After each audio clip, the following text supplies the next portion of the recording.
ახალი მოთამაშე ეს არის, ესე იგი მე ვეძახი ხოლმე ხანდახან ბერმუდის სამკუთხედი შეიკრა. შესაბამისად შემოვიდა რუსეთი, რომელიც მოგეხსენებათ რომ ძველად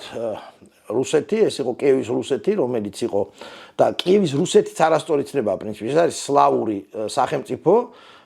კიევის სამთავრო, პირველი სლავური სახელმწიფო, რომელიც იყო ძლიერი, შემდეგ მონღოლებმა დაიპყრეს ეს რუსული სამყარო, მოგვეხსენება შედიოდა ოქროსურდოს შემადგენლობაში და მერე მე-15 საუკუნეში ისინი გათავისუფლდნენ. და მე-15-ეს მერე მოსკოვის სამთავროს გარშემო. და მე-15 საუკუნის შემდეგ რუსეთი იწყებს უკვე ბრძოლას დომინაციისათვის ქრისტიანულ სამყაროში და ვისი როლის ჩანაცვლებას? ბიზანტიის როლის. ანუ ჩნდება ასე ვთქვათ სურვილი, ამბიცია რომ იყოს მესამე ახალი რომი. ხო, პირველი რომი იყო რომი, მეორე ბიზანტია და მესამე და აი ეს მესამე რომის ამბიცია, მესამე რომის ცნების შემოსვლა უკავშირდება უკვე მე-16 საუკუნეს, როდესაც პირველად რუსეთის ისტორიაში შეიქმნა სამეფო. მათ ხომ მანამდე სამეფო არ ჰქონდათ და ივანე მეოთხე მრისხანე 1557 წლიდან მიიღო რუსეთის მეფის ცარის ტიტული. ეს ცარი ძალიან საინტერესო, იგი ცეზარიდან მომდინარე, რომ ამბიცია ქრისტიანულ სამყაროში ლიდერობაზე და შესაბამისად აქედან დაიწყო რუსეთის როგორც სამეფოს არსებობა და მას გაუჩნდა ამბიცია. არ დაგვეცეს ჩანასახშივე რუსეთის სამეფოს ბუნება, ერთი რომ მან თავიდანვე ზრდა და იყო მისი მთავარი პრიორიტეტი რა. მხოლოდ ზრდაში უნდა ყოფილიყო. ის არ განიხილავდა არსებულის დამაგრებას და განვითარებას, არამედ განმუდმებით დაპყრობას და რაც თავარია მათ აირჩიეს საყრდენად ზუსტად ის, რაც ერთ დროს ჩვენ ავირჩიეთ გადარჩენისთვის. ოღონდ მათი საყრდენი იყო დაპყრობისკენ მიმართული ქრისტიანული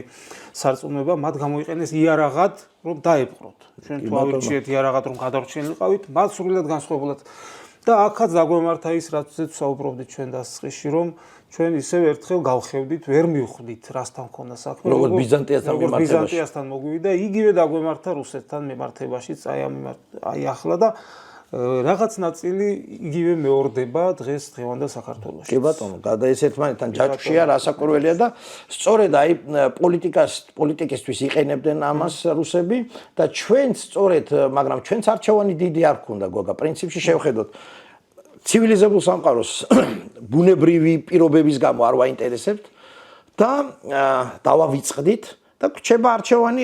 ერთი მხრივ მაჰმადიანური ირანი, ოსმალეთი, ტყვეთასხვი და ეს და ქვეყანა რომელიც ძლიერდება ჩრდილოეთიდან მოიწევს ექსპანსიონისტური მიზნები თუნდაც სამხრეთისკენ, მაგრამ ერთმორწმუნე, შენი რელიგიის მქონე. და აი გაგვიჩნდა იმედი, რომელიც გაჩნდა მე-16 საუკუნეში, მე-17-ში გაგრძელდა განსაკუთრებით კახეთის სამეფო, რომელიც ყველაზე ახლოს ესაზღვრებოდა რუსეთს მაშინ, მე-18-ში ვახტანგ მე-6-ის დროს, შემდგომ ერეკლე მე-2-ის დროს და სხვების დროს გაჩნდა იმედი, რომ ჩვენ აი ამ მოჯადოებულ წრეს, სადაც აღმოჩნდით, გავარღვევდით და გავჭრიდით ფანჯარას ევროპაში, როგორც პეტრე პირველის გამოთქმა არის, რუსეთის მეშვეობით. ანუ რუსეთი ამ შემთხვევაში ჩვენთვის მარტო ასე ვთქვათ, ფასეულობით არჩევანი იყო, ეს პრაგმატული გათვლას საშუალება იყო ჩვენი მეფეების, რომ გავსულიყავით იმ სამყაროზე, რომელიც ერთ დროს ჩვენთვის იყო ორგანული, ბუნებრივი და რომლიდანაც ჩვენ ჩავეხსენით ჩვენგან დამოუკიდებელი მიზეზების გამო. აი ამაზე ეს იყო, ესე იგი ინსტრუმენტი აქ გასვლის. მაგრამ ხანდახან მეორე მხრივ ეს ერთი მხრივ ეს იყო, მაგრამ ხანდახან გვებინდებოდა თვალი ამ ერთმოწმუნეობით, იმიტომ რომ რუსეთი არასდროს რუსეთი განეკუთვნება დამპყრობლების იმ კატეგორიას, რომელიც არასდროს ამბობს და ასეთები იყვნენ სოფლიო ისტორიაში არაერთი, რომელიც არასდროს აღიარებს, რომ ის დამპყრობელია. ასურეთს ასე იყო, რომი ასე იყო, ბევრი აი ვისაც ცივილიზაციაზე აქვს, ცივილიზებულობაზე, ის კი არ გიპყრობს, კეთილ მიზნით შემოდის, გიცავს, ხო, ამას მაგითო ამბობს, ხო, აი ესე რომ რუსული პოლიტიკა ასე აკეთებს ყოველთვის, ის ყოველთვის ცდილობს, რომ სინდისიც რომ დაიმშვიდოს, თავისი ასე ვთქვათ,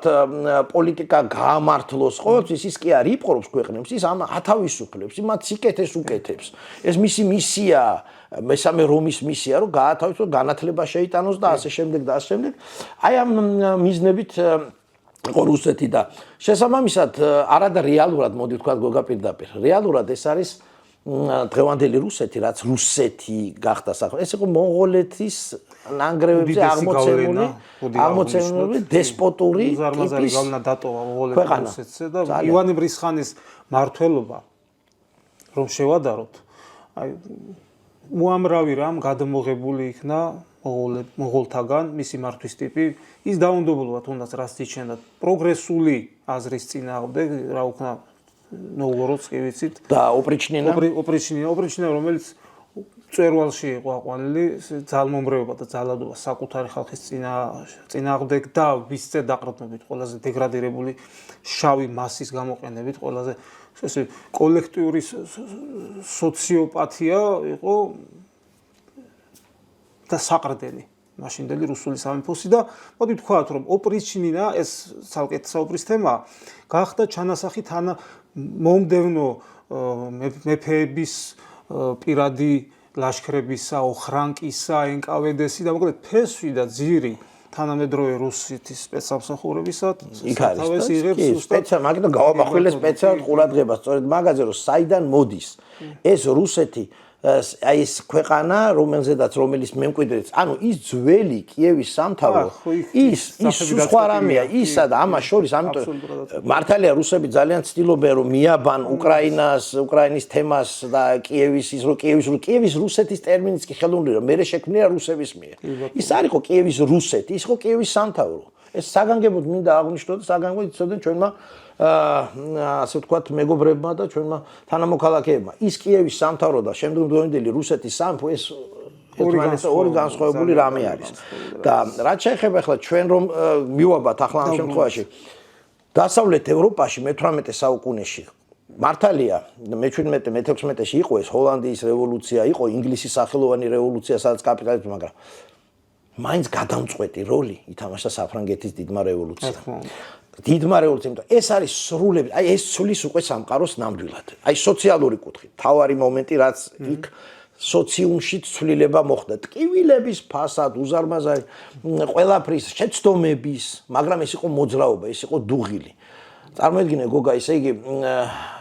იქაც იყო ეს საფრანგეთი რომელიც ლუი მე-14-მ შექმნა მოდელი აბსოლუტიზმის როგორ შეიძლება ერთმა კაცმა მართოს მთელი ისევ მე-16 საუკუნეში ელიზაბეთ პირველმა მე-17-ში ლუი მე-14 ერთმა კაცმა ადამიანმა მართოს მაგრამ ინგლისში შეიცვალა მერე სახელოვანი რევოლუციით ასე ვთქვათ და დამყარდა კონსტიტუციური მონარქია რომელიც დღემდეა და კაპიტალიზმი და საფრანგეთში მე-18 საუკუნეში როდესაც უკვე ლუი მე-14 აღარ იყო ამან მიიღო მახინჯი ფორმა უკვე მისმა მემკვიდრეებმა ფუფუნება განაგრძეს ის კაციც არ იკლებდა ფუფუნებას მაგრამ ამავდროულად ქვეყანა წინ მიყავდა იმ კუთხით რომ იპყრობდა და ეკონომიკავითაც და თუმცა ადამიანი იყო ჭანჭიკი არაფერი მაგრამ მე-18 საუკუნეში ამის წინააღმდეგ დაიწყეს გამოსვლა კი ბატონო განმანათლებლები წამოიწყო აი თავარი მომენტი იქ საზოგადოების წინა პლანზე წაწევი საკუთარი სიცოცხლის რისკის ფასად კომფორტის ფასად განმანათლებლებმა ნებისმიერ საზოგადოებაში ხო ამიტომ ის ნიმუშად მომხავს არიან განმანათლებლები აი სწორედ განმანათლებლებმა დიდრო მონტესკიე ვოლტერი ჟან-ჟაკ რუსო სხვები რომლებმაც მანამდე ინგლისში ჯონ ლოკი რომლებმაც საკუთარი სიცოცხლის რისკის და კომფორტის ფასად შემოიტანეს იდეები ახალი იდეები ძალიან თამამი იდეები დაყრდნობილი ძველი რა თქმა უნდა რომელიც ეყრდნობა ძველი და ასევე ეკონომიკაში ახალი იდეები ადამ სმიტმა შემოიტანა უდიდესმა შოტლანდიელმა პოლიტეკონომისტმა და სხვებმა რომელიც აი ახალი სამყაროს კაპიტალიზმის და ახალი იმ ძველ აბსოლუტურად გეთანხმებ იმ ძველ სამყაროზე დაყრდნობით ახალი ეპოქის ქვაკუთხედი გახდა და სხვათა შორის საინტერესოა რომ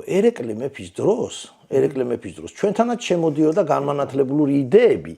მართალია სისტემური ცვლილება ამას არ მოჰყოლია მაგრამ შემოვიდა იქ ითარგმნა ზოგიერთი ნაწარმოები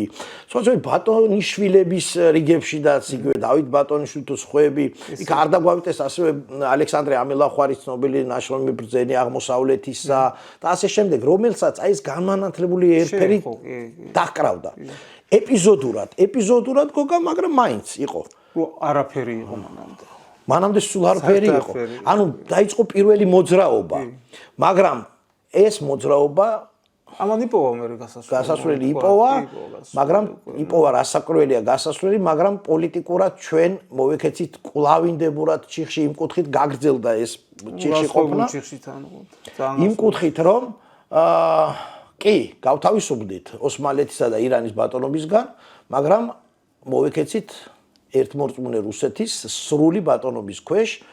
მე-18 საუკუნის ბოლოდან მე-19-ის დასაწყისში. დაგვემართა ის, რაც არასდროს დაგვემართნია. ჩვენ დავკარგეთ, თლიანად დავკარგეთ სახელმწიფოებრივ. ამაშია დავკარგეთ ავტოკეფალი. ყველაფერი დავკარგეთ. ჩვენ დავთმეთ ყველაფერი გადარჩენისთვის. რაც არასდროს დაგვმართნია, მართალია.